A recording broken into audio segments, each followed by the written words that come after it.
So we hear a lot about Russian interference in American politics, but what about French interference? I read in the newspaper the other week that New York-based publisher Hachette Book Group has provoked liberal ire in the US by announcing the creation of a new conservative imprint headed by a Heritage Foundation fellow. Did you know that Hachette Book Group is a division of Paris-based Hachette Livre, one of the largest publishing companies in the world, which is ultimately owned by Vivendi and by the family of French billionaire Vincent Bolloré, sometimes called the French Rupert Murdoch. Welcome to the Royal Palace Podcast, where today we're talking about the French media. I'm Liam, and I'm here with my co-host Patrick. Hey. And to help us cover the entirety of the French media, we've got our friend Sam on again.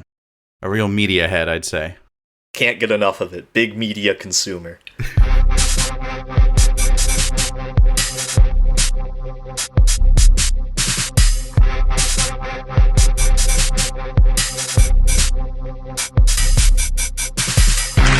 I've ordered every federal agent to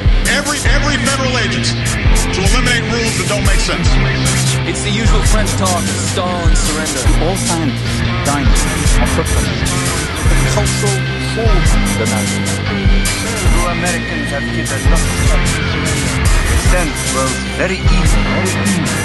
Make our planet great again. Who doesn't love the media? Well, Patrick, unfortunately. This is definitely not Patrick's topic. Patrick prefers podcasts. Yeah, I prefer to externalize my news coverage to other people who have to read the slop that gets put out there, and then they can repackage it into something worth listening to. Well, my news consumption has really decreased over the past few years, which is definitely good for me personally, but it's probably bad for the podcast, because I used to consume a lot of just like French media and British media and all sorts of media that I hated, and I stopped doing that for some reason. I think I stopped doing it because of the pandemic, because like at some point during the pandemic, it was all just like death counts about COVID, which is just like upsetting and not really a useful thing to know. So I just like stopped reading. It really helped me cut my media habit because I just couldn't take seeing that every single day. Something similar, I think, for me. If not for the same reason, then during that period, I just eventually couldn't take it anymore. Yeah, it's hard to take. I used to be a much trying better to get back Redditor, into so... That's hard to take too. That used to force me into a lot of media exposure. I used to be a real keyboard warrior back in the day. So no, I always used to go straight to the source. I think that getting into social media helped me get away from that, because now I just assume that anything important will come up in my Twitter feed. But I used to go straight to the source, guardian.co.uk, every single morning, and see what was going on and get really mad. And I don't do that anymore. But I'm trying to get back into it because of the podcast, and also because I've started going to a weekly pub quiz, and reading the newspaper is really the main way to be good at that. But yeah, so we're going to go through the main French media, and because we're good materialists, we're going to talk especially about who owns the French media. Who owns the French media? What's the ideological bent of these particular newspapers? Do a bit of comparison with some American media, and then just have some general reflections on the French media and how it's different from the American media, which our listeners, I assume, all know and love. I love CNN. I know. Every time I go over to Patrick's place, he's just got CNN blaring 24/7. It's life-size Wolf Blitzer cutout is pretty striking, I will say. I use my TiVo to record just Wolf Blitzer, and I just watch it over and over. Yeah. Well, he had the cutout before, but he's upgraded to a Wolf Blitzer animatronic. I don't know if you've seen that. It's pretty good. Like the Epcot Center over there. Yeah. I found out that man was still alive when Trump got shot. Liam and I were for some reason watching CNN. Yeah, Patrick and I were in a hotel room watching CNN because we were waiting for our girlfriends to come back from a Taylor Swift concert. And we were watching something on France 24, which we will talk about soon. And it was really boring. And then we switched over to CNN, and it was Trump had just been shot, and they wheeled Wolf Blitzer out. I assume he's like frozen and they just bring him out for these purposes. And then we watched about that's the most CNN I've seen in years. We watched probably 45 minutes of CNN. Is sort of dream scenario for a 24-hour news channel is something important has happened, and yet they still just they had nothing. It was incredible. Yeah, my favorite thing is how they kept bringing in different people that they would call in. They'd be like, "This is a guy who worked in the Secret Service in the 90s," and they'd watch the clip over and over with him. And he'd be like, "Well, we can see here that the president, there's some blood. No one knows what happened." And then they would just call another guy and do the same thing. It's kind of like getting Ja Rule on the phone to tell us about 9/11, right? It's a little bit... But it is impressive on an organizational level. Just that they, this happened completely out of the blue, and then within minutes, they just had hundreds of people to line up to all be on TV for 2 minutes to say nothing. And, I was like, man, there must be thousands of people working tirelessly to make this drivel happen. And you have to applaud that. But enough about CNN. Let's go over to France. And we're going to start here with the daily newspapers. Now, no one really cares about newspapers anymore. No one really reads them. But they're the backbones of the media and of the ideological divides in both the US and in France. So let's start with Le Monde. This is France's largest national daily newspaper and probably the one that American listeners are most likely to have heard of. It's essentially France's New York Times without the good games like Wordle and the crossword, which is the only good thing about the New York Times. And Le Monde doesn't even have that. You guys read the Le Monde? You get it delivered to your door every day? Nope. Can't claim to, no. Now, this is, to our listeners, do not take my co-host and guest here as examples of how you should be consuming media. You should be reading Le Monde. They're the good centrists, the most reasonable people. They're the newspaper of record. The smartest guys. The smartest guys. And they publish in English sometimes online. They do publish in English, yeah. So, everyone check that out. But they're owned by, Le Monde Group, which is principally controlled by a man named Xavier Niel. But the two other shareholders are Mathieu Pigasse, who is the owner of Rock en Seine. Really? Which you've been to, right, Patrick? Yeah, I didn't know this, but he's that's his main claim to fame. He also owns that Les Inrecuptibles or something like that. That big music magazine. I think it's kind of the French Rolling Stone. I've never read it. So Rock en Seine, for our listeners, is a major French rock music festival that happens in Paris every year. And it's not on the Seine, it's next to the Seine. It should be on. I thought it was on boats. No? Damn. False advertising. Yeah. Where is it? Is it in... It's Bois de Boulogne normally, right? Is it? It's over there. And then the other minority shareholder is the Spanish Grupo Prisa. So Xavier Niel is an interesting character, and he's the most important figure behind Le Monde, but I want to highlight Grupo Prisa briefly because it's a nice tie-in with the country I actually live in, which, as astute listeners will know, is not actually France, despite what this podcast is about. It's Spain. Grupo Prisa is a Madrid-based company, but it's actually principally owned by UK-based Amber Capital, which is owned by French financier Joseph Ougoulion. And another major shareholder is French media giant Vivendi, controlled by the Bolloré family, who we will get into in much more detail later. Prisa owns the most read Spanish newspaper, El País, which is basically the Spanish version of Le Monde, and Cadena Ser, which is the most listened to radio station. They also control major radio stations across Latin America, including Chile, Mexico, Panama, and Colombia. In Colombia, their stations actually have a majority market share. So to any Colombians listening, think about that. The majority of talk radio in your country is owned by a Spanish firm controlled by a London-based Frenchman. Is that really what you want for your airwaves? But back to Xavier Niel, the principal controlling force behind Le Monde. Niel is a billionaire. He's the 9th richest person in France. And I'd say he's a very well-known figure in French society. He's one of these guys, I'm not going to say he's like Elon Musk, but he's one of these guys where you just sort of have to hear from him a lot in France. And talking about startups and all that. He's a big startup guy. And this brings me to what I think is one of the defining features of French media we'll see throughout this episode. It's dominated by people like Xavier Niel. I think Niel, as we'll get to in a second, is probably the most colorful one, but almost all the major media outlets are owned by sort of well-known, prominent billionaires like him. Do you guys know off the top of your head who owns the New York Times? Not a clue.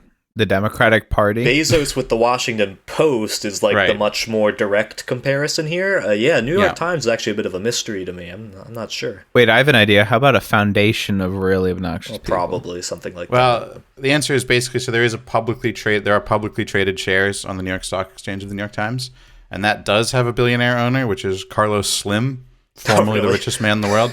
But he only owns like a quarter of the publicly traded shares or something like that. But the majority of the board is actually controlled by the Sulzberger family, who have owned the New York Times since 1896. Obviously, the Sulzbergers are, they're rich assholes, but they're not billionaires, and they're not known for anything besides owning the New York Times. And I don't think they're even like well known besides by real New York Times heads who care about who the publisher of the New York Times is. Like as you said, Sam, like I think the Washington Post is a great example of a U.S. media actually being directly owned by a billionaire who bought it clearly just for influence. Or another one being the LA Times, which is owned by South African billionaire Patrick Soon-Shiong. But what we'll see with the French media is that they're kind of all owned by people like this, which is maybe the direction that the U.S. media is moving towards, especially with the Washington Post thing. But France has been there for years. So a bit about Xavier Niel. He's best known for being the founder of Free, which is a low-cost telecom company that's now the second largest in France by number of users. Which we mentioned, by the way, on our episode 7, Europe's Internet. And just for our fans, I want to peel back the curtain on how we do this podcast. On episode 7, I said in our initial recording that Free has probably bad cybersecurity, but I cut that out because I didn't want to defame Free. 2 weeks after we published that episode, all of their customer data, including bank account numbers, were hacked. So you didn't hear it first on the Royal Palace podcast, but we were right about it first. You didn't hear it first here because of oppressive libel laws. Censorship by Patrick. And censorship by Patrick. Overly concerned about being sued by Xavier Niel. I say I bring it on, Xavier. Let's defame him now so that he does sue us. In that case, you'll be happy to hear I finally closed that phone line that was under your name, Liam. So. Oh, good. Yeah. Oh, but that probably does mean that, well, your bank account, but my name has been leaked, which could cause some confusion among potential scammers. The bad thing about Free is that they leak all your data, but the good thing about Free is that it's very, very cheap.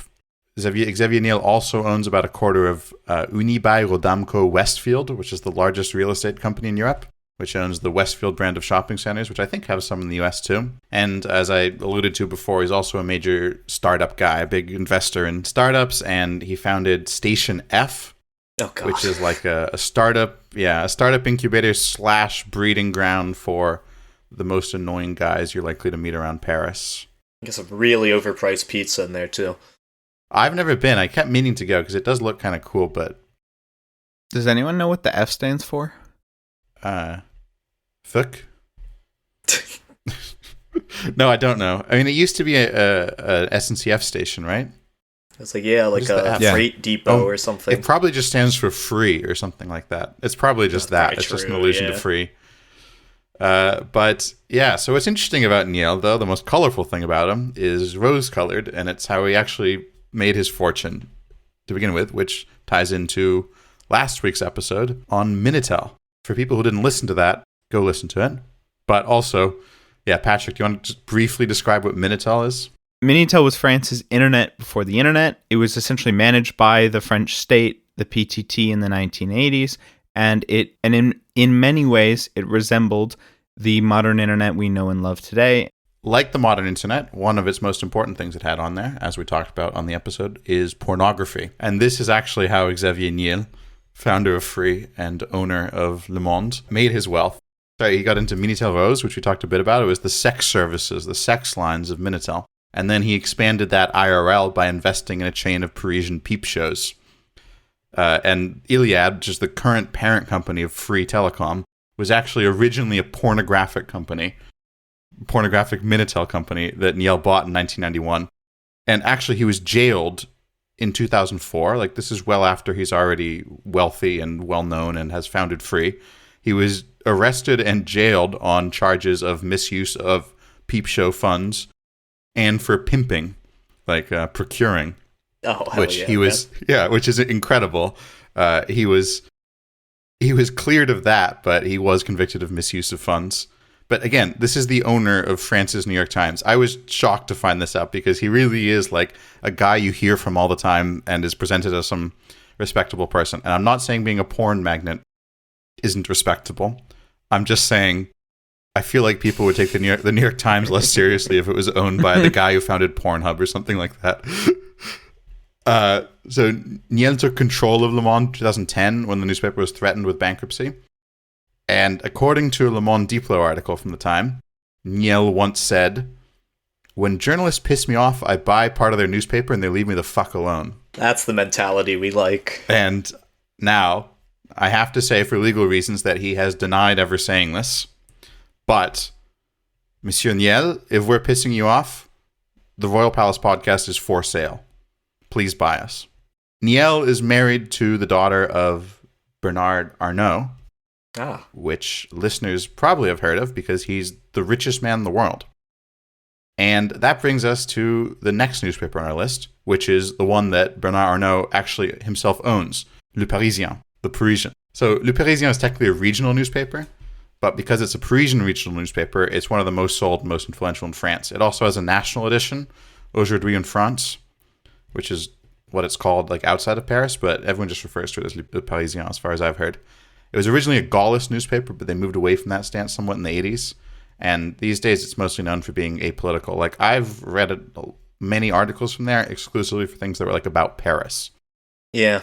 They do a lot of, like, pretty lighthearted, like, Instagram video content, like, man-on-the-street type stuff. Yeah, like, which is pretty good. I see. kind of like that. It does. I do have, like, a vaguely good opinion because I see that kind of stuff on Instagram. But let's dive a little bit into the guy who owns Le Parisien.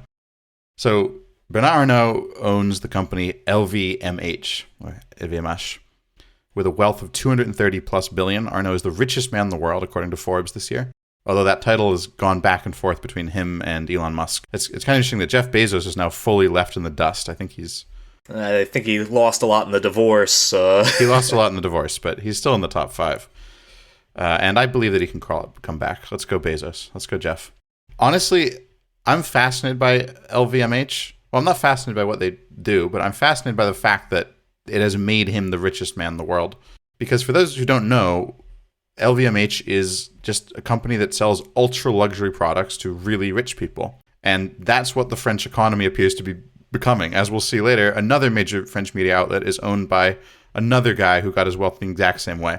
So the LV in LVMH stands for Louis Vuitton. The M is Moet of the champagne Moet et Chandon. And the H is Hennessy. They also own Dom Pérignon, Veuve Clicquot, and Krug. And clothing brands Givenchy, Dior, Marc Jacobs, Kenzo, jewelry brands Tiffany & Co., and Bulgari, cosmetic store Sephora, as well as just loads of other. And it's kind of fascinating to me. This has made them one of the most valuable companies in France, and it's made him the richest person in the whole world. So think of that next time you're kicking back with the Henny cup, you know? Yeah. You're funding those silly little man-on-the-street videos we see on Instagram. So, you know. Arnault, he also owns another major newspaper, which is called Les Echos, which I've never read, but is apparently very liberal, and they're just like a financial newspaper, like ultra neoliberal. And he's not very politically vocal, unlike some of the French media moguls we'll get to. He's known to be friends with right-wing former President Nicolas Sarkozy, and I read that he supposedly was supporting Macron last time around, but decided not to say it publicly because he thought it would harm Macron if he endorsed him, which is probably true. That's not a great look for, although would anyone be surprised? Come on.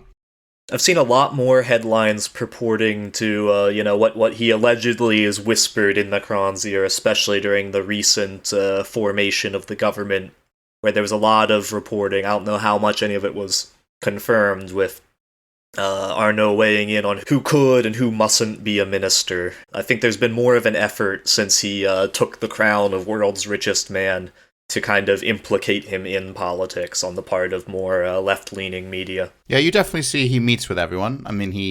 I saw that he personally dined with Trump while Trump was president, but he also dined with Biden. I guess if you're the world's richest man, everyone sort of just dines with you. And unclear what his real ideological positioning is. Like you said, Le Parisien is kind of apolitical centrist. However, looking into it, what I did find is that what he does seem to really care about, what he does use his media might for, is to go after people who personally criticize him. So be careful what you say here. I mean, in 2012, if I could, I would, If in 2012, remember when Socialist President Francois Hollande seemed serious about introducing a 75% tax on income above €1 million? It didn't happen, but he seemed like he wanted to do that.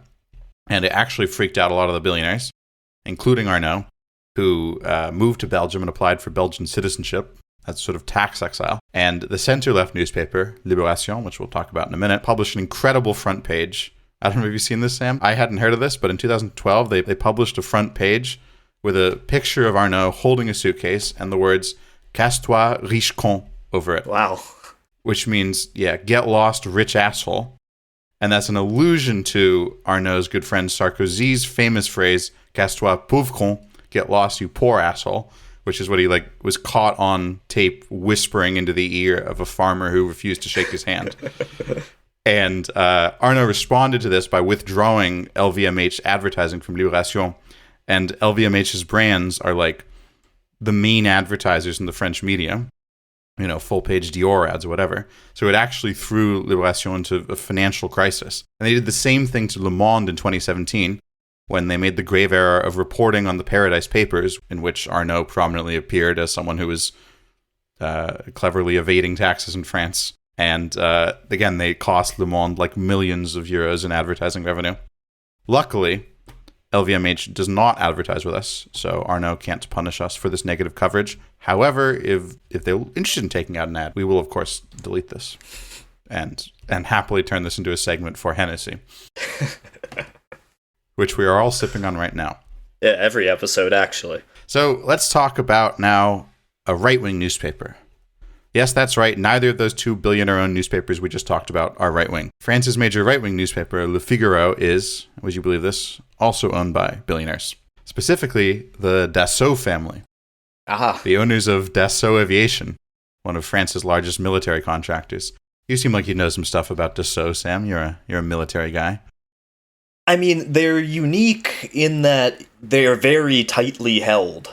I don't think it's a publicly traded company. I would need to verify that. But they keep it in the family, which is quite rare, especially for something in that realm of aviation and military exports. I don't know really too much more to say about that. I do recall once seeing an article in the Figaro. It was an article about a plane had flown over a nuclear power plant in France and was intercepted by the French Air Force or whatever. And at the bottom, they had to mention that the paper was owned by Dassault, the manufacturer of the jets that were featured in the report. So it's a little bit of free advertising. That's like when NBC was owned by GE, right?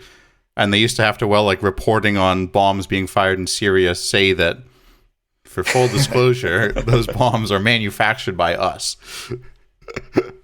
That's beautiful. Le Figaro is sort of our first media outlet we're talking about here that has a fun, by which I mean psycho ideology. Again, Le Monde, we didn't really talk about what's in Le Monde, but it's just, again, picture the New York Times. Milquetoast, very boring. And Le Parisien is apolitical, but Le Figaro is solidly right-wing. They're not far right. They're solidly Les Républicains. Yeah, it's the respectable right wing. They don't want to shake hands with any poor people like the FN does sometimes. So, but respectable right in France is moving further and further towards the unrespectable right, and is pretty much on the verge of merging with it. So, yeah, I don't really know how it's so different. But so that's the right-wing newspaper. We talked about the center newspaper, and then let's talk about the third of the trio of newspapers of record, which is Libération, which is the Socialist Party's newspaper, basically. That's the trio of, you've got the centrist, non-aligned Le Monde, you got the center-right, Le Figaro, and you got the center-left, Libération. Libération was actually founded as a radical left-wing newspaper in 1973 by, among others, the philosopher and writer Jean-Paul Sartre. It was originally owned by its employees, paid all of its workers an equal wage, and made all decisions by General Assembly. And then, under financial pressure, it brought in private investors in 1981, began a sharp turn to the right, mirroring Socialist President François Mitterrand's sharp turn to the right in 1982. And by 1993, it had drifted so far from its radical roots that its editorial board celebrated Russian President Boris Yeltsin's anti-democratic coup against its own parliament as a victory against the red-brown pest. Oh my god. And I found an article by Noam Chomsky from 1998 where he said that Libération was the worst newspaper in Europe and said it was super Reaganite, going farther than the worst American newspapers in its adherence to the propaganda of the American government. And if we fast forward today, Libération is owned by yet another telecommunications billionaire, this time Patrick Drahi. Drahi is a Switzerland-based Moroccan/French/Israeli/Portuguese telecommunications mogul. He's one of those guys, and I respect this as a billionaire, like as a type of billionaire to be, is like collecting nationalities. I believe that he's got 6. He's French. Well, he was born in Morocco. He's got both French and Israeli citizenship. He got Portuguese citizenship by virtue of like being descended from a Portuguese Jewish family, and he got St. Kitts and Nevis citizenship. That's a good one to have in your back pocket. Yeah, that's a free. You never know when that could someday become your most valuable citizenship, right there. Drahi he owns the Luxembourg-based media company Altice, which owns SFR, one of the 4 big telecom companies in France, and he owns Virgin Mobile in the UK and HOT, which is an Israeli telecom company, and Portugal Telecom. He also owns the British auction house Sotheby's. Oh. And until this year, he also owned the TV station BFM TV, which we'll talk about later, which is a right-wing TV station that was the most watched news channel in France until it was passed this year by, again, Vincent Bolloré's even more right-wing CNews. We'll get to both of those in a bit. Oh, God. Back to Drahi, he also owns the Israeli television station I-24 News, which is...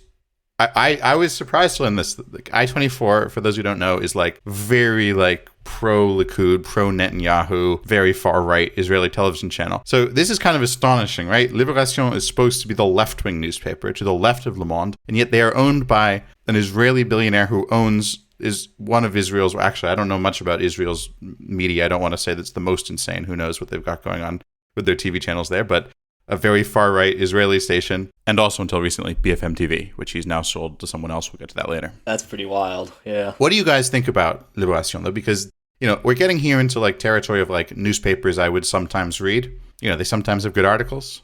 Yeah. It's very here or there, depending on who's writing. I despise their cartoonist. I just want to make clear. I despise all cartoonists. But I really despise Coco at Libération. It looks like shit, and I also hate all of them. They just despise Jean-Luc Mélenchon. That's clear. At least on the cartoon side. But, doesn't Coco also work for Charlie Hebdo? I don't know. I think they used to. I'm not sure if that is an ongoing relationship or not. I hate all political cartoons, and I hate French political cartoons especially. They all like... Every time I see one of those cartoons, and I don't know the different cartoonists, they all look kind of the same to me.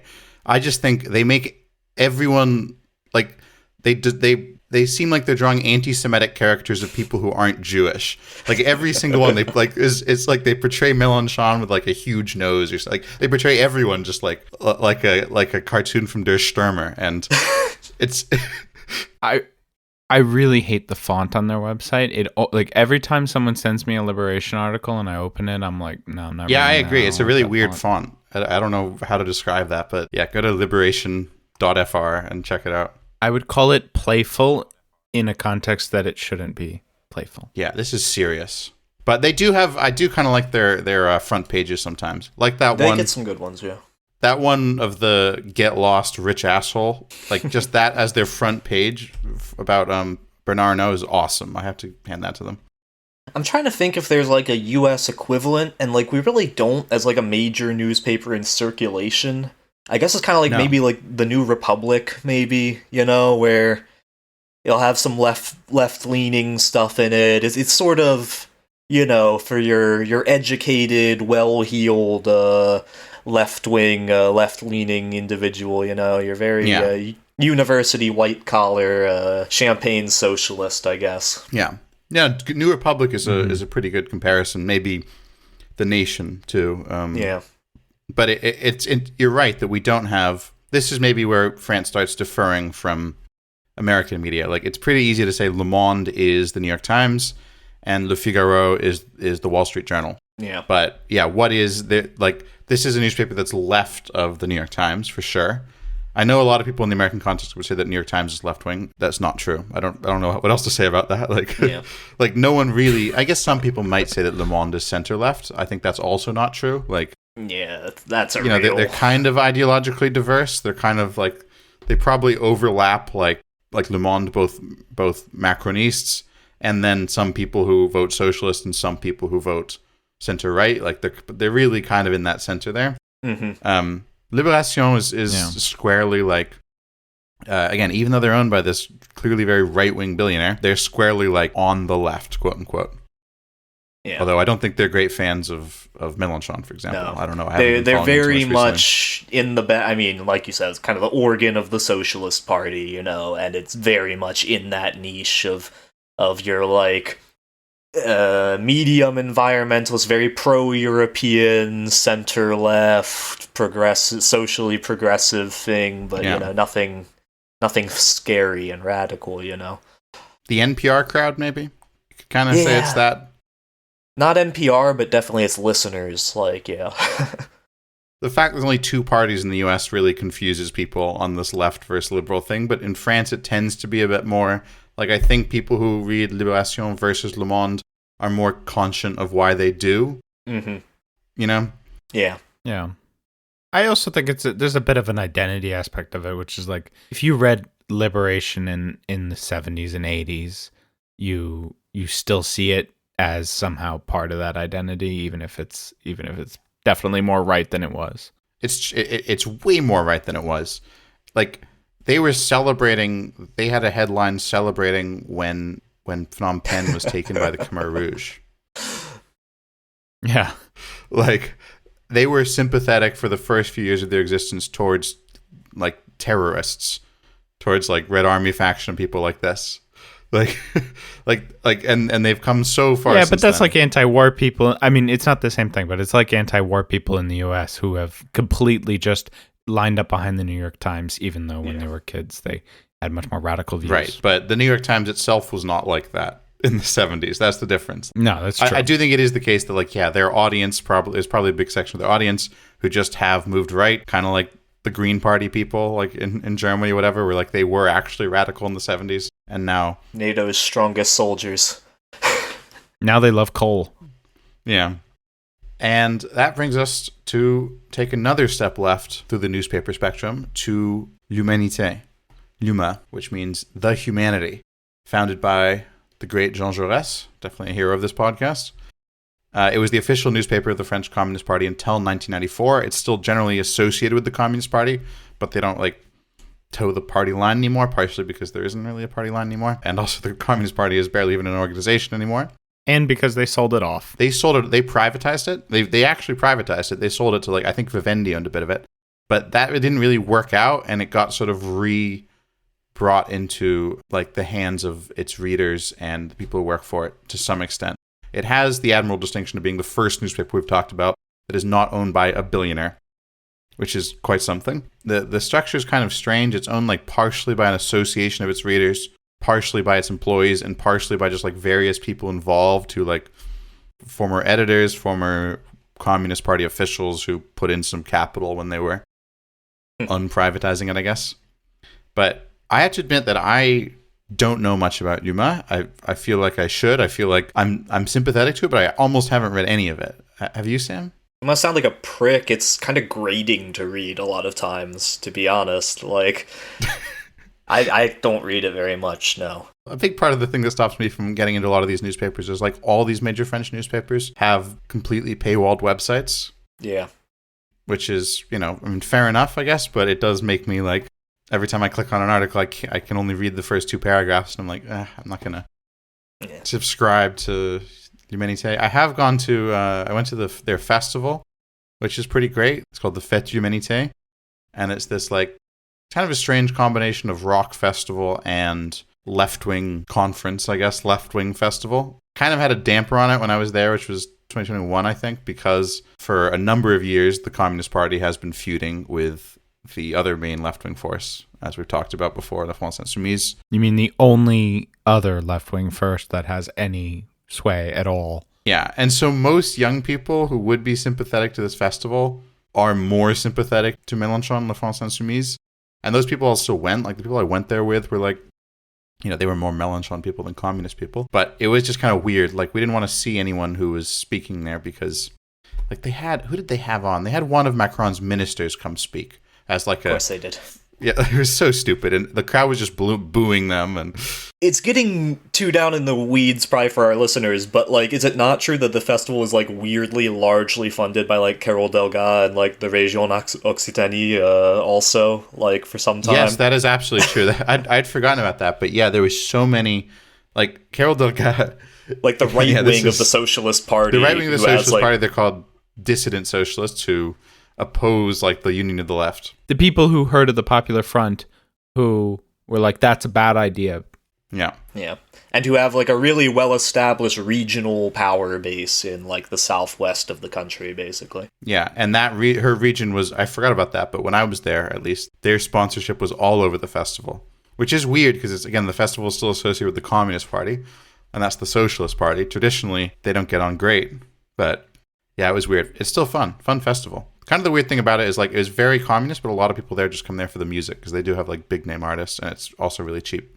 Yeah, that brings us to the end of the major daily newspapers. There's two others, which I have really nothing to say about. One is La Croix, which I've never read. They're owned by a religious society. They're, like, progressive Catholic. Apparently they have a huge circulation. I did not know this, but It's like the Christian Science Monitor. I guess so. Actually, that's kind of the best comparison. It's That like is- a weird damn. centrist Catholic magazine. Christian Science Monitor is obviously not Catholic, but Same kind of deal. they used to give them out for free at school. And in case our listeners didn't catch that, by La Croix means the cross. Yeah. And then there's West France, which this is... You ever read West France, Sam? I read them online. They are the most read newspaper published in French. Like, not just in France, but published in French. They are huge. They don't really come up in this conversation about media a lot because they're not technically a national newspaper. They just serve they're based in Rennes, in Brittany, and they just serve the west of the country. Yeah, I see them come up online too. They're kind of like Le Parisien in my head, where they have like a good social media presence and they don't seem particularly political. Do you know who owns 20 Minutes? Like, where they hand it out for free at metro stations and stuff? Yeah, I considered bringing those up, but I wasn't sure how relevant it is. It's there's a company that owns like similar newspapers like that all over Europe. I'm just always suspicious of that. When a newspaper is being handed out for free, I'm very suspicious. And there's several of those. There's also Metro News. Yeah. But yeah, 20 Minutes is owned by Schibsted Media Group, which is a Norwegian company that publishes like 20 Minuten, 20 Minutos. Like in every country, they have a 20-minute thing. Yeah, those are great because they're just littered around the metro in the morning. People pick it up because it's free. They flip through it and you throw it in the ground. Yeah, so it actually costs the metro system money to pick up. Really? Oh, okay, to pick up. I thought you were going to say to distribute. I don't really understand. I guess it's just advertising that's funding that, but... I just wanted to say a thing about the paywall. I'm not recommending this to our listeners, but there are ways of bypassing some of them, but unfortunately not Le Monde. They've gotten pretty sophisticated on that. But I also, in case our listeners are interested in a world in which there were no paywalls, check out our last episode on Minitel. Yeah, but you still have to pay. It's kind of a paywall. They have to pay for internet, too. I mean, But you paid by the minute with Minitel. no, that does suck. Yeah, but, you know, I can read quick. half the reason I don't want to pay for Le Monde is because I don't want to pay for an entire subscription every single month. But if, like, Liam sent me an article... I think you can buy individual articles. Well, I'm not going to pay for that. Yeah, but that's what you could do on Minitel. Like, that's what you're... Yeah, but on it's the Minitel, it same was thing. frictionless. It was frictionless. You didn't have to Yeah, type but my in your main credit card problem number. is not the friction. The main problem is I don't want to pay €1 to read a Le Monde article. Like, it's it is just a money thing for me. Wait, you buy newspapers? Yeah, but you get the whole newspaper, and it's really cheap. I don't know if you've ever bought a physical newspaper. It's No, really I've never cheap. bought one. Should try it. Like, when I buy a newspaper here in Spain, it usually costs like €2. Yeah, I do that sometimes. I much prefer that to... Well, I mean, I don't prefer that to reading an online article, but I much prefer that to subscribing to a newspaper. Because subscribing to a newspaper tends to be actually very expensive, which I guess is fair because you get a lot of content, but I just don't need that much content from anyone, really. Can't keep up with it. Especially when, again, there are websites like The Guardian that do it for free. And yeah, if that's a problem for Le Monde, they should take it up with The Guardian and not me. Not my fault The Guardian is somehow doing that for free, which I don't really know how that works. They are very annoying about guilt tripping. fucking- They act like they're Wikipedia.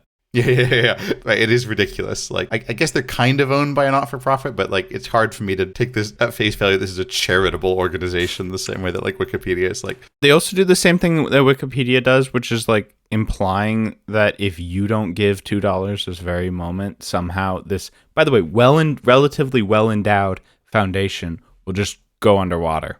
Look, Wikipedia doesn't give you some wild human interest stories, that's all I'll say there, is you don't get, I accidentally killed my high school classmate with a javelin in Wikipedia, I do appreciate The Guardian, what they're doing for the world. No, when I opened it earlier today, they had a Black Friday banner that took up about 3/4 of the screen. Very It's annoying. awful. So what's our next medium? So our next medium, Sam, is hebdomadaire, Ah. or weekly news magazines. I quite like that French word. I mean, for people, I'm sure most people in the US have heard of Charlie Hebdo. They probably don't know is that the hebdo in that is just like a general French word that means weekly. Comes from Greek. There's way too many of these to go through them all, but I wanted to highlight some of the major ones. So I think one of the biggest ones is Les Nouvelles Ops, and they're owned by the Le Monde Group. And so they're basically like, same positioning as Le Monde. I don't know, you could compare them to, what would be an American comparison? Not the Atlantic. The Atlantic's probably right. Harper's, yeah, sure. Harper's. L'Express. This is a large one, and this is like, as far as I've seen, the most just like straight up Macronist news organization there is. Like, they're just fully like, that's their line. And Macron doesn't fully have like the media establishment behind him. I mean, he does, but it's not the same as having your own party newspaper like the Republicans and like the Socialists essentially do. And L'Express is a version of this. It's owned by Alain Weil, who is not a billionaire, which is pretty embarrassing for him. He's only worth 275 million euros. Chump change. What a loser. Impoverished, basically. And he's basically the aforementioned French-Israeli billionaire Patrick Drahi's like right-hand man. He was formerly the head of Altice, Drahi's media company. And Les Echos called him Le Mini Drahi, which I think is a nice burn. I don't know if he's short or if it's just what that is. But yeah, that's L'Express. Then we're back to billionaires with Le Point, which is a magazine whose whole raison d'etre, as far as I can tell, is just Islamophobia. Like, that's their ideology. And they're owned by, as I mentioned before, that we would talk about another luxury company. They're owned by François Pinault, who owns Kering, which is the other massive luxury conglomerate that owns Gucci, Yves Saint Laurent, and Balenciaga. I think my main perception of most of these magazines comes from, as you're walking through Paris, there's all these newsstands, and they're always like, have these magazines like sometimes blown up as an ad on the side of them. And there's many of them where I've just had my jaw dropped. L'Express is definitely one of those that where you go, you see someone, you're like, oh my God. Like, that's owned by François Pinault, who also owns Christie's, the other big British auction house. He's also Selma Hayek's father-in-law, which isn't really relevant, but it's kind of funny. Good to know. I found a racist article, a recent racist article on Le Point. 78% of French approve of sanctioning parents for delinquent minors. I don't know if you guys have heard about this thing going around. So is this one of these malaise de nos banlieues sort of things that we're doing here? Yep. Yeah, classic. They literally want to take away the social aids of parents who have kids who have done or do crimes. Oh, that's cool. That's the same narrative we're hearing on all the Fox stations in Baltimore right now. That's good. great. Yeah, Le Point is that kind of thing. Well, let's move on from Le Point to another journal, another magazine that's mostly about Islamophobia, which is Marianne. Oh, God. Marianne is even, I think they piss me off almost more than any of these other ones because they pretend to be left-wing, and they used to be left-wing, and they've kind of done this thing, and, I can think of people who have done this in the US too, but they're kind of too irrelevant to bother bringing up, but made this switch from being left-wing and contrarian to you're being so contrarian that you end up just being far right. Like, for example, there's this great cover from 2019. The title is When the Republic Has Capitulated. And it's 3 pictures of women in veils, or the last one's a burkini, I guess. And it says, how the left has deserted and how the veil has proliferated. Oh my god. And so their whole thing is just being like, we're the left, but we think that... oh wow, that's a pretty... I finally got this to load. That's, yeah, this is just a picture of women on the street. Like, what the fuck? Yeah. Jesus Christ. Okay, I mean... Yeah, fuck them. Or here's another one. Me Too, fracasse la gauche. They're one of those ones that really gets my blood boiling. They're the worst. We still have farther right to go within the magazine space. Le Journal du Dimanche, which I'm going to mention Bolloré yet again. This is a big teaser because we still haven't talked about who Bolloré is. But he bought this magazine in 2023. And it was this whole thing, as you reminded me, Sam. Like most of their writers resigned because they put this crazy guy in charge, right? Yeah, they just put a straight up like Christo-fascist nutcase in charge. Yeah, this guy Geoffroy Lejeune, who was put in charge days after he was fired from an even farther right publication, Valeurs Actuelles, which means like contemporary values or current values. How would you describe them, Sam? I mean, they're really they're one that just how can you say? It's just like almost a caricature of like a right-wing, like position. Like it's like AM talk radio kind of right-wing guy almost. Except like they have a bit of an elitist streak. Like that's the thing. So they at least position themselves as having some discomfort with like the National Front. But 100% behind like the hard right, and weird on social and cultural stuff. Aristocratic fascists. Yeah, really old school. Yeah, more like Zemmour. Kind of growing maybe out of the monarchist current, I guess. Probably that's what they would have been historically. I think they might have used to be monarchists. They probably came out of the funnily whole enough, Action Française sort of. Yeah, definitely. They're related to that. But funnily enough, they're not owned by some Français de souche family, as they would say. They're owned by a Lebanese, like, Maronite Christian family. Oh my god. Which, yeah, some of those guys manage Islamophobia even better than the most racist of French people.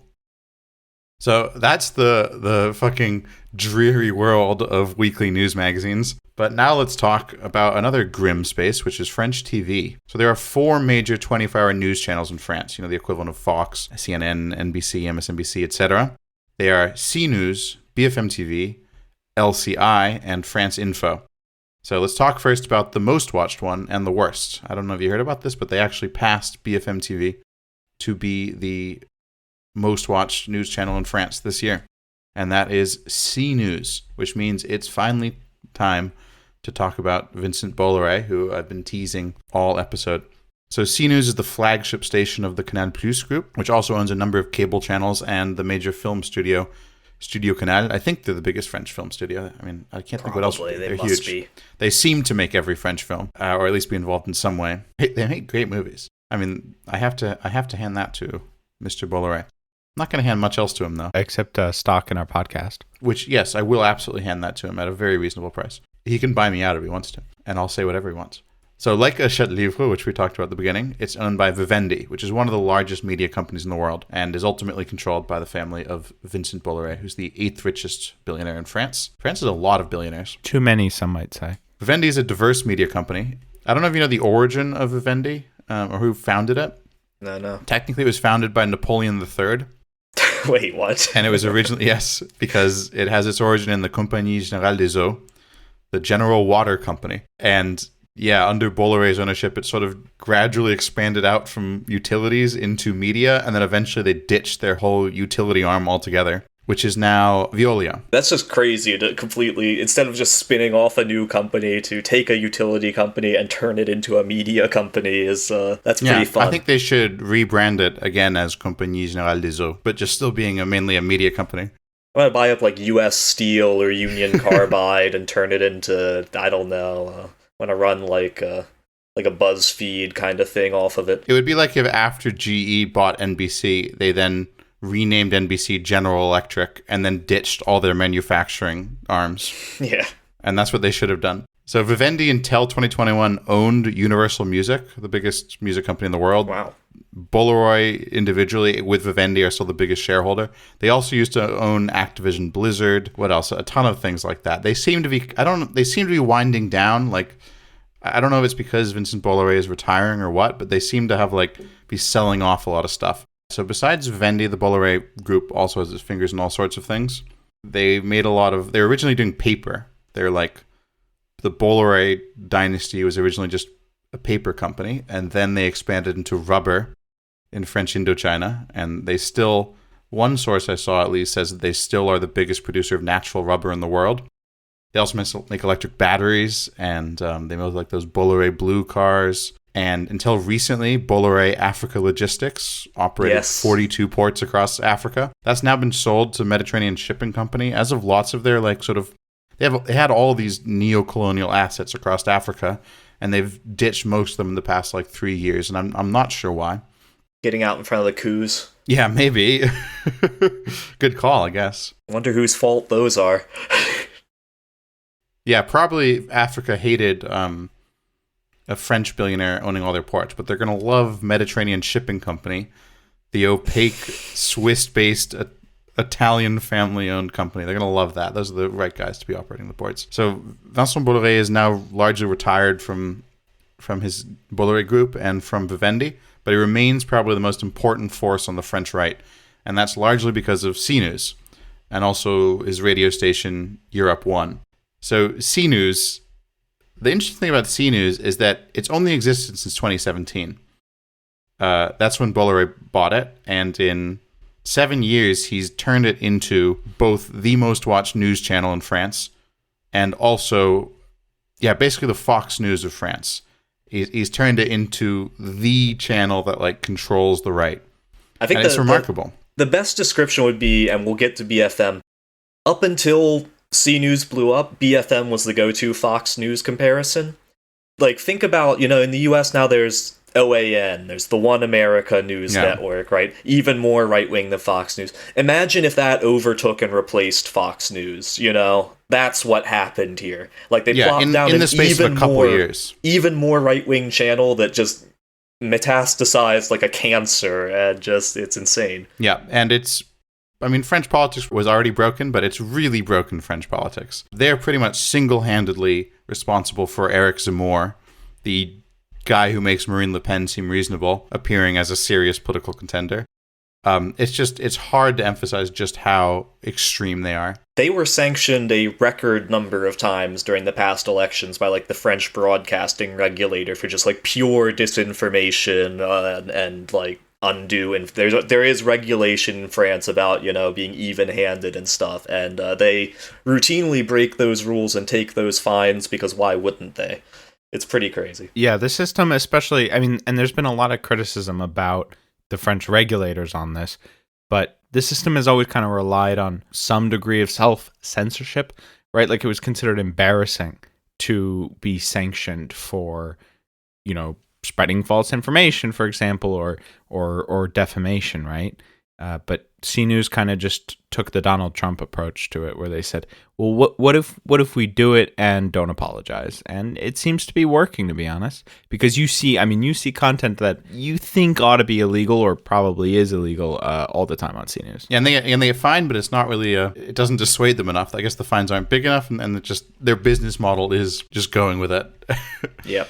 And, I was reading up on this. I kept seeing Vincent Bolloré described as the Rupert Murdoch or the Silvio Berlusconi of France. I think there's a major difference. The comparison with Murdoch is good in that at the height of Murdoch's career in both, what Murdoch is impressive with Murdoch that he did in 3 countries at once, Britain, the UK, and Australia.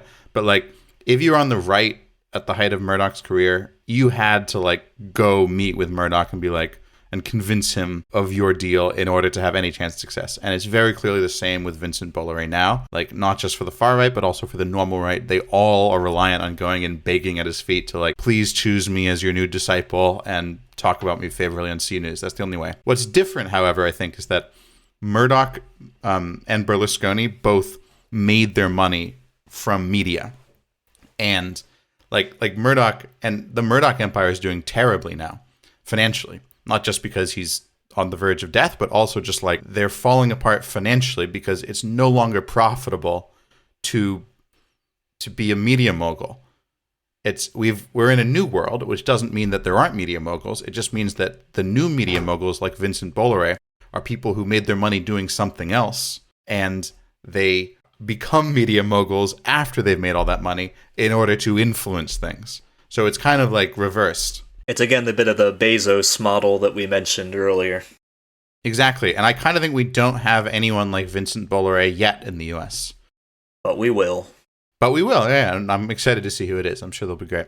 So the other major right-wing news channel, which, yeah, as Sam said, the previous Fox News, BFM TV, is actually, did you know this?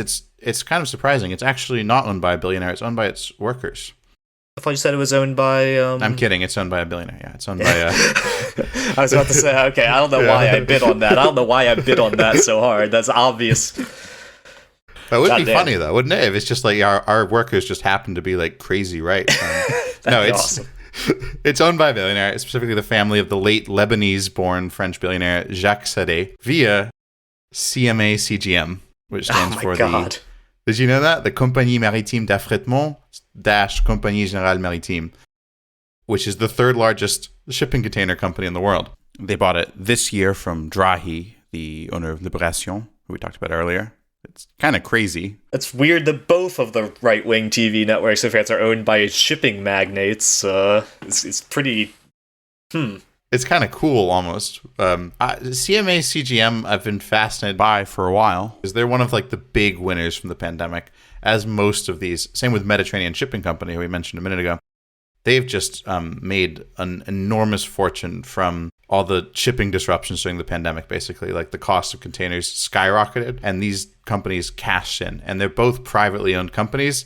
They're both kind of opaque. They're both kind of owned by these Mediterranean families, and I'm using that as a euphemism. CMA CGM is based in Marseille, which immediately causes everyone to make assumptions about them, which we shouldn't repeat on the podcast for legal reasons. But yeah, again, it's just so strange. I don't know why it benefits them to own. Maybe BFM TV is just profitable. It might be. Maybe this is just a money-making thing to be. I mean, it is. I don't know. I can't understand why ideologically they would care about France moving right. But yeah. So how would you describe BFM TV, Sam and Patrick? It's on everywhere. Yeah, that's true. You go into like a kebab shop and it's just on TV, like anywhere. It's like CNN used to be. Yeah, I mean CNN still is in just sort of CNN's like the neutral thing to put on the TV in airports or hospitals, whatever. And for some reason BFM TV is too, even though BFM TV is a lot more ideological right wing than CNN is. It's almost like if your local Fox station was national, like just with like the preoccupation, with like petty crime and stuff like that. Yeah. You know, it's a lot of that sort of thing. It's a lot of, you know, making a guy put on a poncho and stand out in a big storm. It's like that level of TV news, except it's like on a national scale. It's really weird to me. You know, like, that's my impression of it. It's weird that it's so popular. I mean, yeah, I agree. I sort of feel that about C News too, but I guess being insane is popular. Like, BFM TV is very, more mundane, I guess. Dumb name, also. Yeah. Sorry to BFM TV. I mean, they should rename it CMA CGM TV. Yeah, that'd be awesome. And have a lot more about shipping. I might start watching it if it was... I would watch that, actually. I'm kind of fascinated by that, to be honest. Same. More maritime logistics on TV. And, you know, it seems obvious. We got, like, what we need prior to fix the situation in France is we probably need Maersk to come in and open their own news network, probably to counterbalance it. We probably need a northern European shipping line to balance out these Mediterranean shipping lines, you know. Yeah, maybe Maersk could start a social democracy channel. Exactly.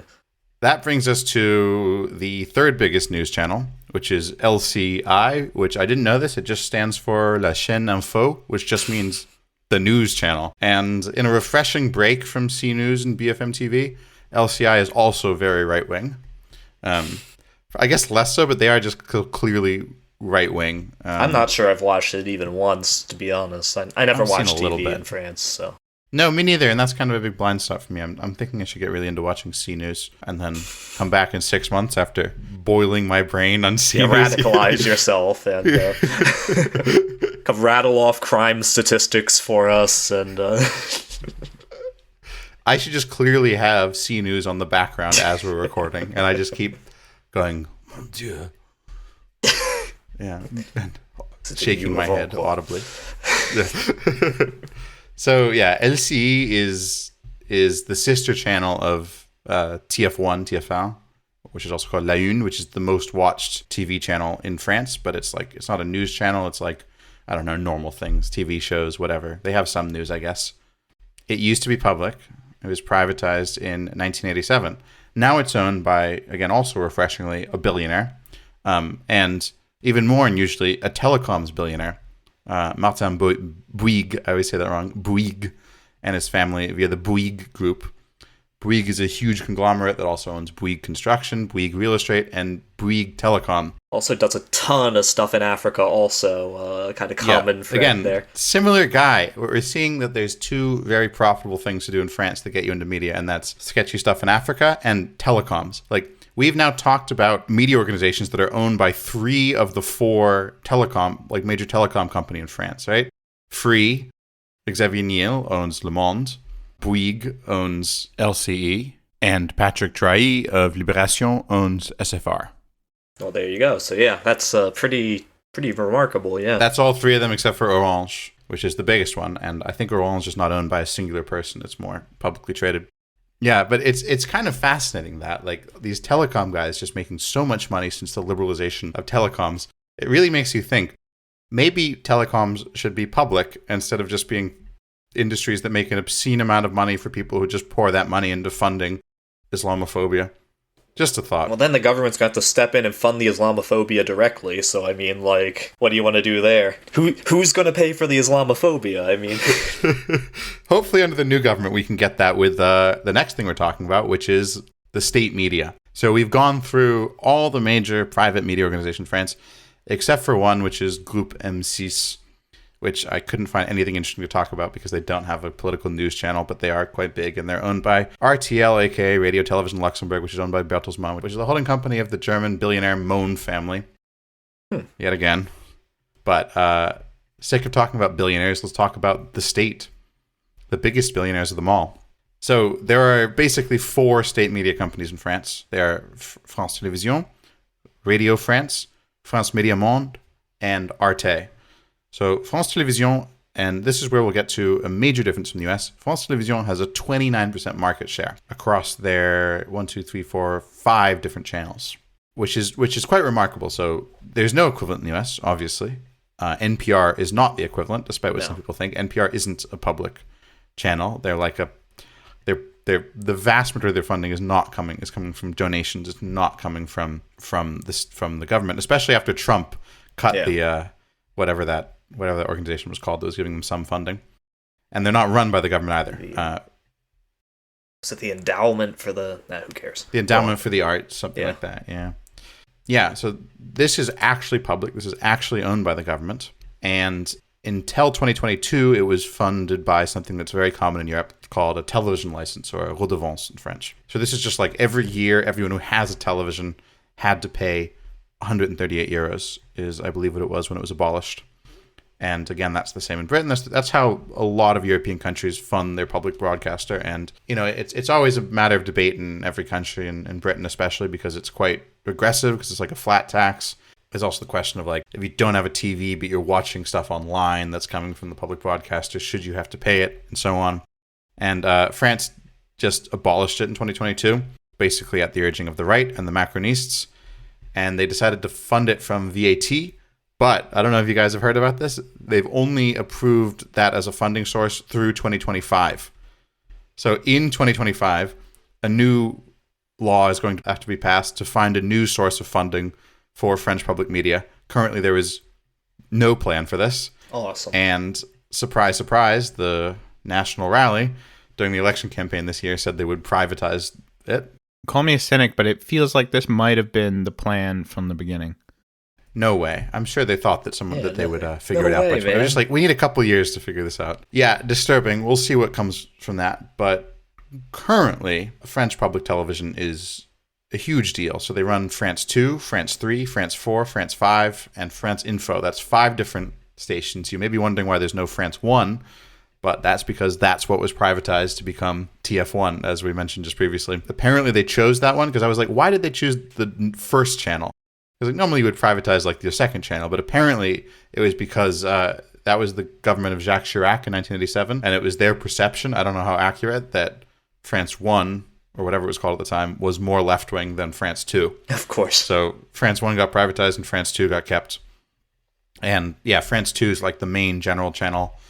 France 3 is regional and local news. It's charming. I love regionalized. Yeah. And then France 4, which I've never watched, but apparently it's youth, family, and culture. Not really sure what's on there. Music, I guess. And France 5 is like documentaries and stuff. And they actually do some great stuff. And then France Info is the 4th biggest 24-hour news channel. And the only one of the big 4 that isn't quite far right. Where does, maybe you're going to touch on this. Where does France 24 fall on here? What's their status? The reason I separate that out is because they're not actually owned by France Télévisions anymore. Oh, okay. So we got the radio. So there's like 3 arms. There's France Télévisions, there's the radio, and which we'll come back to in a second because I know you listen to quite a bit of French radio. And then there's what's called France Média Monde, France World Media, which is the international arm. I see. Yeah, they own France 24, France 24, which is like the BBC World Service. Or I'm sure most people are familiar with that. The Deutsche Welle. Deutsche Welle, Voice of America. Not really. Our closest thing, I guess, is CNN International, even though that's private. But yeah, it's, you know. Yeah. I used to, when I was a teenager who didn't speak French but was a huge Francophile, I used to watch English language France 24 all the time because they have an English language channel. They all have a French, Arabic, and Spanish. And no one watches it in France because it's like, but the Arabic is huge. Like when I went to Morocco, I saw it on everywhere, both in French and Arabic. It's like, it's clearly very big in a lot of North African countries. The English speaking one, I think, isn't big at all. I talked to someone once who worked there and I asked, who watches that besides me? And they said that almost no one. Some people in India, but like they mainly just feel like they have to do it in English. But it's actually the Arabic and the French ones that are big. Huh. And then also that's Radio France International is under them, and so is Monte Carlo Doualiya, which is I had never heard of. I don't know why it's called Monte Carlo, but that is a Arabic only channel. Huh. Interesting. And then you have the 4th international one, which is Arte, which is, as far as I'm concerned, the best channel in France. They're a half owned by France Television, and they're half owned by the German public broadcaster, and they're, as the name suggests, super artsy, and they just do great stuff. I just love it. They make so many great kind of obscure documentaries. I'm not sure who watches it, and probably it's going to get defunded by both the next French and the next German governments, but it's great while it lasts. If you ever take a French class, you're going to end up seeing a lot of clips from it, so... Yeah, like carambolage. Yeah. It's got a lot of good educational content. Yeah, no, it's great. Again, if you're learning French, follow Arte on Instagram or whatever, or YouTube. They really do have just some very fun little stuff. And you should be learning French. It's the language of the future. That's right. Yeah, to go back to the main France television, I have watched pretty much none of these except for Arte and France 24. Sam, have you watched much just like France 2? And I basically never watched TV. I never had a TV living in France, so... This is our problem on here talking about TV is that we are of the age where you don't watch any TV. I think like all French people and American people our age. So, if any French people in like their 50s are listening who just like watch tons of anything really, Everybody give call us a up your call. old We'd love to hear. landlords and see if we can... Yeah. Go up to an old guy at like a bar on the street and say something vaguely racist, and then ask him what he listens to, and you'll what he watches. But you listen to radio, right, Sam? You listen to I was French really public in a radio? phase for a while to reinforce my French language learning. So I would listen to. I would switch back and forth between France Inter and France Info, depending on the hour. What's the difference? France Info is really news. Like, it's just kind of like the news ticker, and then they'll do like interviews with politicians. France Inter, they'll do like an hourly quick rundown of the news ticker, but then it's a lot of like, sometimes it'll be sort of documentary content, it'll be interviews, it might be different like arts and culture stuff. I would always have to switch off it because they have like 30 minutes in the day. It would always be right when I was on the metro where they'd like bring kids on and like talk to kids. I hate kids' voices sometimes. Like, I don't know. Just like, so I couldn't do it, so that's why I'd switch over to France Info. It's a little like more high-end production, you know, and they do like podcast stuff too. I don't think France Info does anything like that, so. Yeah, I've listened to some France Inter podcasts and France Culture podcasts too. I've just never listened to like the live radio. I just like, for a while when I was learning French, I had the app and was, you know, just being like, well, what's interesting? And they really do have some, I mean, frankly, they just do great work. I feel like I haven't consumed enough of French public media to be like able to discern an overarching political bias, which I'm sure there is. But what I do know is just like they are funding just a ton of great like reporting, just like about stuff that you wouldn't have heard about. I remember like I think France Inter has like a lot of, or maybe it was France Culture, has like a lot of good content about Africa. They have just a lot of reporting on stuff that you really, you know, the commercial stations just don't do because it's, you know, why would they? Yeah. They have a lot of like academics come on for interviews and stuff. Like it's very it's better than NPR, but it's NPR-esque, I guess. You know, I think. Yeah, that's a good comparison. Yeah, France Info, though, on the other hand, I find at least in the last few years, kind of their annoying. interviews are insufferable. I'll say that.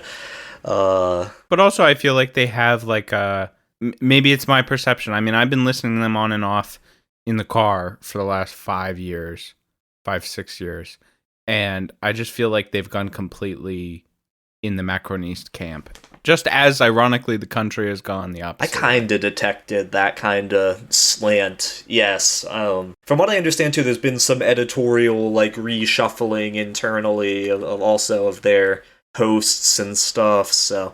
But yeah, no, they were always very, I mean, that's why I say when the interviews were insufferable, it was very annoying to hear them interview any left-wing person, because, I mean, it'll remind you of being left-wing in the US, where it's just like, you know, a candidate of the right or center goes on the media and gets no pushback, and then a left-wing speaker is just heckled constantly and pestered with different questions. Yeah, either way, that's how it always felt. The fact that it's been under Macronist control, even if it's supposed to, you know, you're supposed to not have the government be making direct political decisions about what's on the public television, right? It's supposed to be at like arm's length and editorial independent, but obviously it still does have some effect, and it's Macron's appointees who are the executives at all of these stations, of course. I don't know if you heard about, there was last year this controversy about Guillaume Meurice.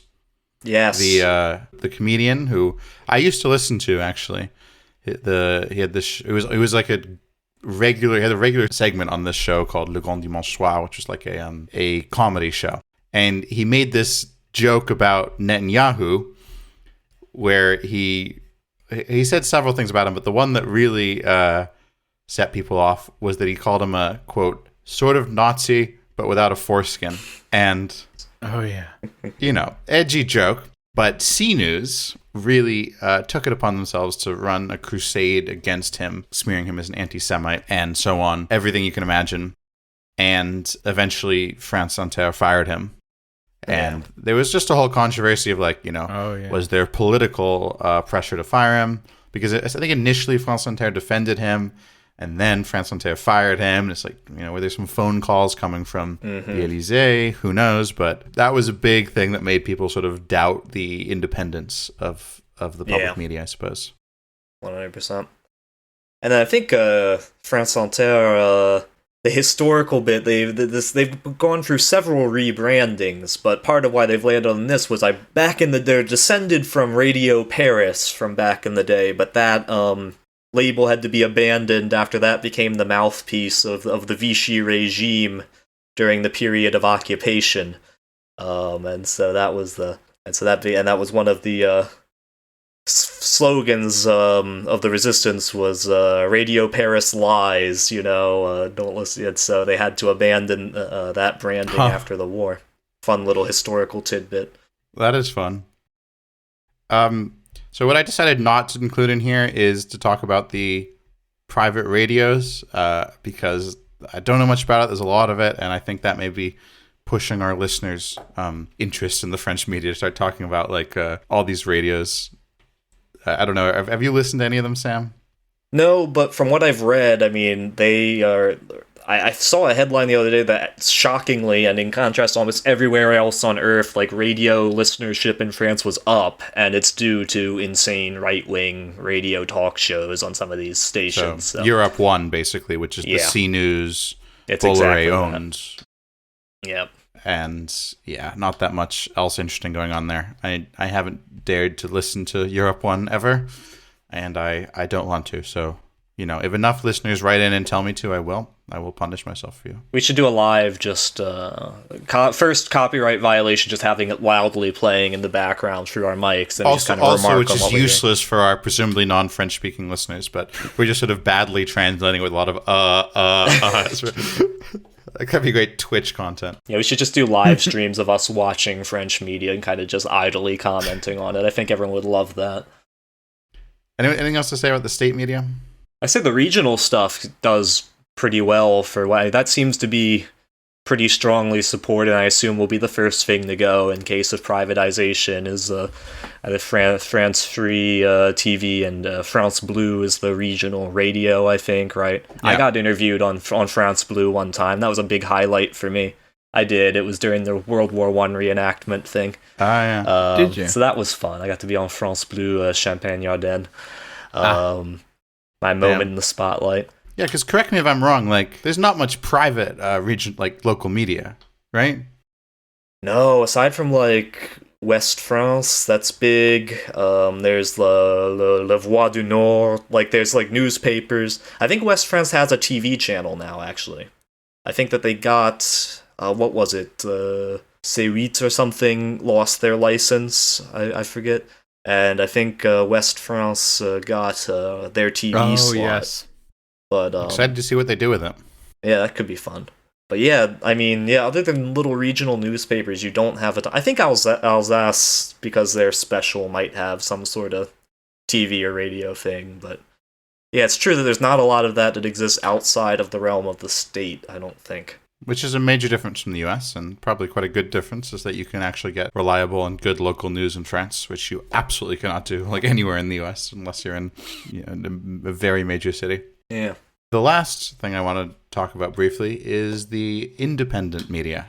And obviously there's a lot of that, but I want to highlight three that I think are three great sites that we don't really have equivalents of in the US. And the first is Le Canard Enchaîné, which means, it's a pun because canard means duck, so it means the chained duck, and that's their logo, is a chained duck. But canard, duck, is also a common term for a newspaper. So the chain newspaper. And they're a weekly newspaper. They've been around since 1915, and they're completely financially independent, and they run no ads, and they're owned by their employees. And they are very successfully a constant thorn in the side of power in France, which in my opinion is what you should be doing if you're a newspaper, and what almost no newspapers do. They mostly just do investigative stories, and they do a great job. They just are constantly between them and Mediapart, which is the next one I have on the list here. Those two very small independent media organizations break, it seems pretty much all major investigative scoops in France. Yeah, and then Mediapart is a similar kind of deal, except that they're more recent. They're online only, founded in 2008, and they're also self-owned, editorially independent. They're a bit different than Le Canard Enchaîné, just that Mediapart is more explicitly left-wing, whereas Le Canard Enchaîné says that they're non-political and just do investigative things. But it's really remarkable how I feel like Mediapart is the people who break stories. It's pretty impressive. Investigatively. Yeah. The quality of what they put out is just really good. Yeah. The only maybe equivalent I can think of in the US is ProPublica. Yeah, I was kind of thinking the same. It's a bit similar. But they're way smaller, I think. I don't think ProPublica is a household name in the US, whereas... No, but In my world, they are, because they're the only people who actually do anything. Yeah. Right. There are good small organizations in the U.S. that are doing great things. What I just think is impressive is how these two organizations have like a very big political influence on a national They level. punch above their weight. Yeah, for I mean, sure, yeah. you Very hear much so. BFM citing both of them. You know, like they're forced to reckon with it. Yeah, everyone has to, because every single scandal like is just broken by them, and so everyone has to say Mediapart has said that, etc. So good on them. I would like to see more independent media do things like that in the U.S. because I think too many like independent left-wing media in the U.S. are like us, just talking heads. People love to write opinions, and I get that. I love to have opinions, and it's really hard to make like I don't know how exactly they do it, and all self-funded with no ads, but like it is really expensive to do. Yeah. And it takes a long time to go do good investigative work, but they do a great job. You know, you could say The Intercept was like that. The problem was The Intercept wasn't actually editorially independent. This is another thing that doesn't seem to matter too. I mean, I'm thinking of many American left-leaning independent, startup publications that they don't think about editorial independence or ownership structures. They just end up being owned by a billionaire who then screws them over, which is exactly what happened with The Intercept. It got completely destroyed because of financial interest, because they wasn't self-owned. Like, you're gonna end up pissing off people if you're doing something like that. And even the most well-meaning multimillionaire or billionaire, actually, when it comes down to it, they're gonna shut you down. Yep. So it would be nice to see something more like Mediapart in the US. And then the final independent media, which is the only newspaper I am subscribed to in any language, is Le Monde Diplomatique. I got into this newspaper like in the past couple of years, and they're just great. They're a monthly newspaper. They're owned by Le Monde, but they have a very strange arrangement with Le Monde where they have a complete editorial independence, and they're only 51% owned by Le Monde and are 49% owned by their readers and their employees, which gives the editorial staff like a blocking minority where Le Monde can't actually intervene in their editorial structure. And I'm sure that Xavier Niel hates them because they are extremely anti-Le Monde. They hate each other. It's incredible. They're constantly like, being snarky about, about Le Monde. And it's just so funny that it says Le Monde at the top of their newspaper in the same font. But yeah, they're basically like, they have a completely different ideological line from Le Monde. Well, Le Monde is centrist liberal. Le Monde Diplo is, I've often seen them called anti-liberal left. They're very left-wing, but they're also very like souverainiste, maybe like kind of Gaullist left, almost anti-NATO, very anti-Macroniste, but also anti-socialist and pro-Mélenchon. And they're great. They just do the best like commentary I've seen, and they have an edition in English. So I recommend people check that out. It really is very good, and I can't think of any equivalent in English besides they themselves. So some takeaways I've come up with, and let's see if you guys agree with me, between the difference between the American and French media. So one, the French media is more ideologically diverse. I mean, we've gone through a million different far-right publications, but what is different is that there are these independent left-wing publications that are more prominent than similar ones in the US. There is at least Libération and L'Humain are major newspapers that are, in a real sense, left-wing in a way that we just don't have anything like that in the US. Yeah, I just generally have much more ideological diversity. Secondly, public media is a major force. That one's kind of obvious, but again, almost a third of the television audience is still state television. That's, there's nothing like that in the US. And third, which I've mentioned before, and I think is quite interesting, is that it's almost all of these private publications in France are dominated by well-known billionaires. If we think about in the US, we've got the obvious ones are the Murdoch-owned ones, the Wall Street Journal and the New York Post and Fox News, and then Jeff Bezos buying the Washington Post, and then the LA Times. But other than that, it's still like a lot of these are just like NBC and CNBC, for example, are owned by Comcast, which is just like corporate. Like Comcast is, I didn't know this until I looked it up, but the CEO of Comcast is the son of the founder of Comcast. So it's kind of family that way, but like, have you ever heard of Brian L. Roberts, CEO of Comcast? Cannot say I have. Like, whereas like all these French people we've talked about, or most of them, like are household names. Vincent Bolloré, Xavier Niel, of course, Bernard Arnault, like yeah. Several U.S. newspapers are owned by hedge funds, like the Chicago Tribune.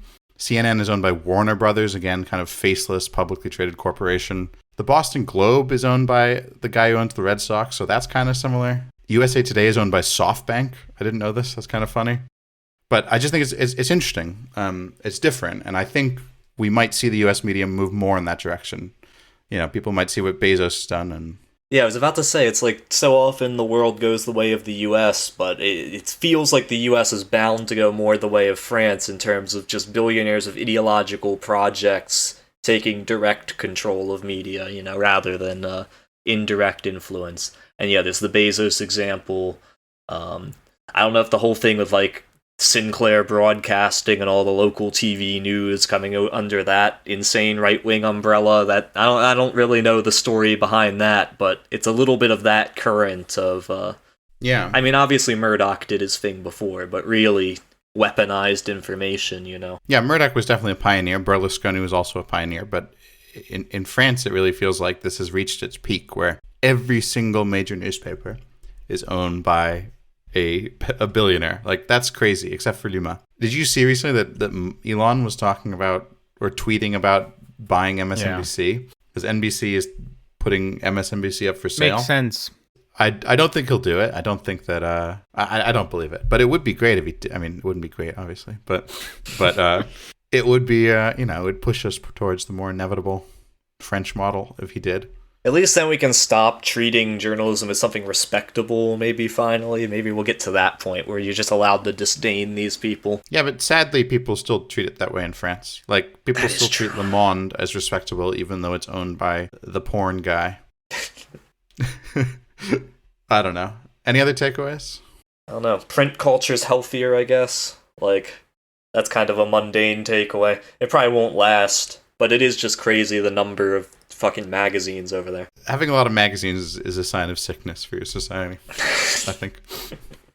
I think you need these publications to be owned by billionaires in order for them to have these kind of like far right wing positions, because otherwise they just kind of like when it's pure corporate, they kind of like their interest is just being bland. Yeah, it ends up looking like Le Parisien. Yeah. But like, you know, you can also get to corporate right. Like, I think the anecdote I started with, that Hachette is starting a MAGA imprint, basically. I doubt that was a Bolloré decision. I don't really believe that Bolloré cares at all about like what's going on in his U.S. media divisions. And also, Hachette is like so far down the range of like a company that's owned by a company. It's owned by Vivendi, which is owned by Bolloré Group, which then you got Bolloré. I think that was probably a pure corporate business decision. And they've got like woke imprints too. It's just in the US at least, it's good money to have both now, you know? That's true. Yeah, but you needed someone to push you there. I don't know. I think in that case, like a lot of the big corporations can very reasonably arrive at the conclusion in the US now that like this is a big existing market share, is people who want to read the memoir of the guy who shines Trump's shoes or whatever, just like in the same way that there's a big liberal audience who want to read Samantha Power's autobiography or whatever.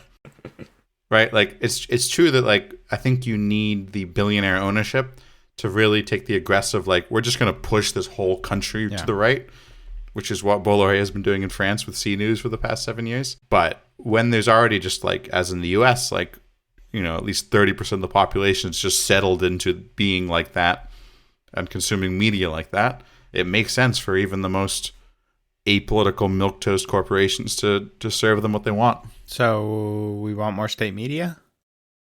We want more media like the Royal Palace podcast. I think that's the main thing. Everyone should be spending a lot more money on podcasts, I would say, is the main takeaway here. Yeah. They should be giving a lot more money to their favorite podcasts. We should get state backed by a government that's not sanctioned. Maybe multiple. We could just get French state backing. We could just lie about what we're talking about, you know? We just go to like Bolloré and say, "Oh, we're defeating the woke." They're not gonna know. Obviously. They don't speak English. Like, they're not going to check. Yeah, exactly. We are also. We're bravely fighting the woke. Wokeism. The worst buzzword. The worst thing that the US has ever exported to France is that word. And the French, of course, butchered it more. Like, no one says wokeism in English, do they? I try not to know. Yeah, I'm just hoping France can equally export its stupid term Islamo-gauchisme to the U.S. Doesn't translate well. No, but Islamo-leftist. This was something that, like, originally it was like far-right conspiracy theorists who think that, you know, the left and the Muslims and the Jews are all teaming together to destroy France who were just saying this, and now it's been something that just, like, all the media, like, says, like, as if this is a real thing. It is remarkable.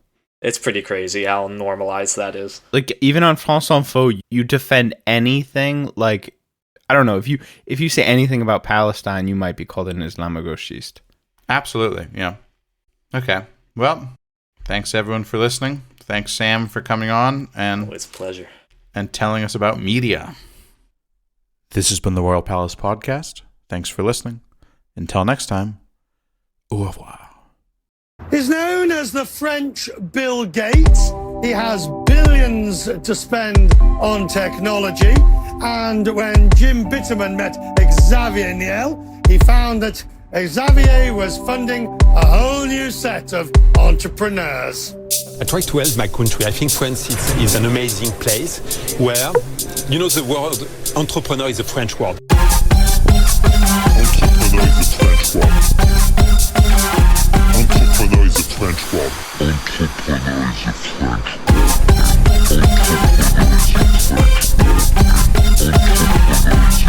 The small company of today are the job of tomorrow.